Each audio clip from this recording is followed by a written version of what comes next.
Hi. So I've removed my 13 hair ties, my 16 rings, and it's been a long time removing makeup, which I've actually never done really. I've never removed makeup. It just kind of falls off my face, or so I thought. I had to use like 10 of those pads. A little background for strangers. I'm transgender. I've been on hormones for 13 months. I came out about 11 months ago. And so now I'm going to get facial feminization surgery, which is something a lot of trans women get, especially older ones. But unfortunately, mostly only the ones who have the means to do so. Yeah, so I'm having a lot of procedures done. They're going to basically make an incision all the way here and advance my scalp about, I think, 1.5 centimeters here, and as much as I can go here, which is apparently 2.5 centimeters, but about 1 centimeter short of what it should be. There's a science to it. And then they're doing the forehead shaving. Most people get a type 3 forehead reconstruction where they actually cut this out and shape it and then put it back in. I only need a type 1 really to shave it because I don't have as much as most people. I just tend to not have as many masculine traits as most people. I wonder what that's about. 23andMe couldn't sequence exactly 75% of my Y chromosome, so you know, I think it'd be neat if I had some intersex characteristics, but if not, whatever. And so then they're actually going to give me a lower blepharoplasty, which I can barely say. There's going to be incisions 1 millimeter below my eye, all the way across my eye, which is pretty fucking freaky. They're going to, I think, put pinholes here to, they're going to do eyebrow placement, and so I don't really, there's a little bit of an eyebrow lift. I'm not really sure how they do that. I think they do that with part of the scalp advancement. They bring everything tight, and so, you know, that stuff. There's going to be a rhinoplasty. They're making it straight. I think they pull this in a little, and because that makes these go out, they're going to pull that out, and those are all cut out here, cut out here, cut out here, cut, and there's cut all the way around here. I have a little skin tag here, and that's going to coincidentally be gotten rid of, which is nice. So anyway, they're going to do pinholes here, I think, to insert cheek implants. So I have some, you know, nice cheeks.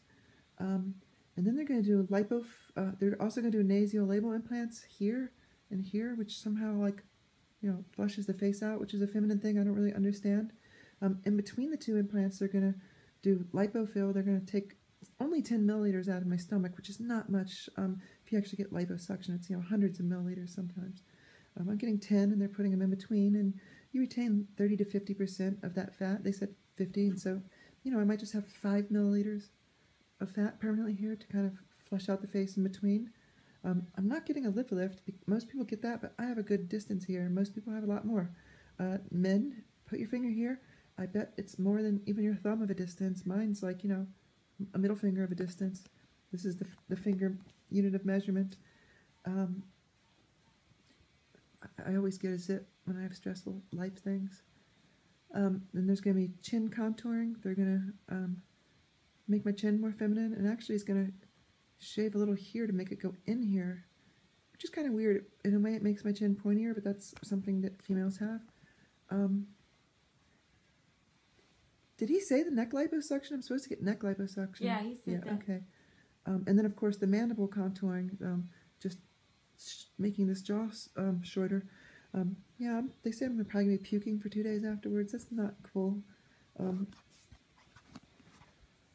But the clinic here is really nice. It's two-pass clinic with by Dr. Bart Vanderven. I probably said his name wrong. He said, "Can you say Dr. Bart?" I said, "Yes." Good. It's a really nice clinic. This is actually like the nicest room I've ever stayed in.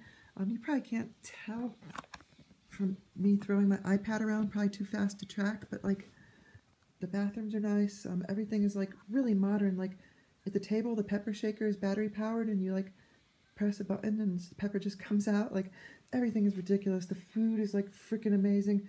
All the people here are really nice. Like there's a permanent trans woman who lives on staff who just does everything. And then, you know, I talked to some of the other people who had their surgery done last Thursday. You know, they look great, but, you know, bruising here, chin strap, all that stuff. Recovery. I'm going to have a chin strap for like a week, nose guard for a week. I thought it was going to be like 8 weeks and 4 months. I don't know. not as bad as I thought. Yeah, and it was, this clinic 2 is in Antwerp in Belgium. It's in the Beckham neighborhood. It was a real ordeal getting here. It's only an 8-hour flight, but it was like 22 hours to get here. Speaking of hours, it's a 7-hour surgery, and I've only slept 3 hours in the last 60. So I'm actually looking forward to getting anesthetized because it's going to be a nice rest, except I doubt it. I'm probably going to be intubated. I'm definitely going to be catheterized, and that fucking freaks me out more than the airplane ride here, which freaked me out more than the rest of the surgery. I got PTSD last time something was stuck up me there. I had like 200 flashbacks in a night. Had to blast the music in my house really loud for like 2 weeks to be able to stay grounded in reality. Sucked. And so yeah, it was a real ordeal getting here. Like when I knew I was going to be late for my preoperative appointment, like I practically had a meltdown where I was like crying in the bus terminal or train terminal, but I didn't. I think I channeled it into anger instead. Yeah, I'm really happy about getting the surgery. You know, it's like about $26,000 plus the travel expenses. Plus we had to upcharge about $350 for the double room that was not part of the proposal, but we get our own bathroom and bathtub. Not that I can use it. I can't even brush my lower teeth for like a week. It's fucked up. There's all kinds of post-operative stuff. I spent 2 hours making the Google Calendar reminders. Yeah, that wasn't fun. Yeah, I'm looking over here because I have an outline of what I want to say, but somehow I forgot to put the part where I was going to thank everybody because, you know, I really want to thank Carolyn for her support. She's here with me, coming with me, and really I'd like to thank everybody, but you know, it's hard to remember everybody who's helped me. It's been so many people, and that's probably going to be a text post that I make on like October 11th, 2018, the next National Coming Out Day. And also, you know, I'd really like to thank Beth. Like, without Carolyn and Beth, I would not be here today, definitely.